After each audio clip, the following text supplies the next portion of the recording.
எழும்பு, எழும்பு, பலன்கொள். கர்த்தரின் புயமே முந்தின நாட்களிலும் பூர்வ தலைமுறைகளிலும் எழும்பினபடி எழும்பு.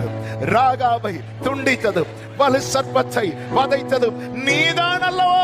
சத்தமா ஆமென். மோசை அல்ல, மோசையின் கோலும் அல்ல, கர்த்தரின் புயம்.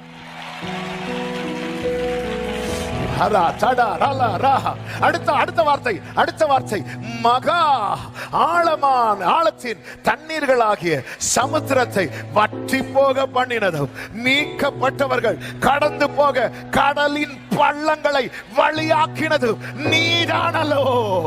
எழும்பு, எழும்பு, கர்த்தரின் புயமே. என் கை அவனோடு உறுதியா.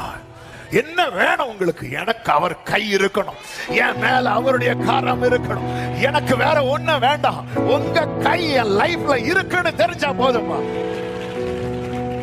இது கர்த்தருடைய கரம் என்று யாவரும் கண்டு உணர்ந்து சிந்தித்து அறிவார்கள். அது இரண்டாவது.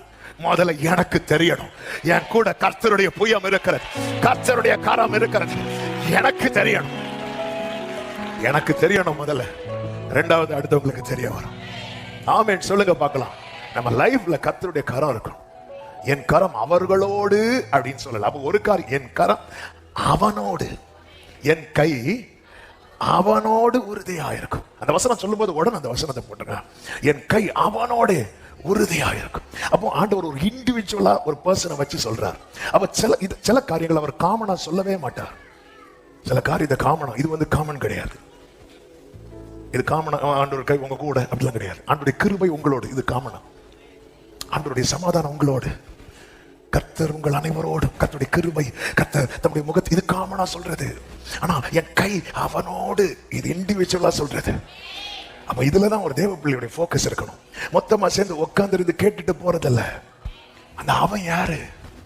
அது நானா தான் இருக்கணும். ஆமென் சொல்லுங்க பார்க்கலாம்.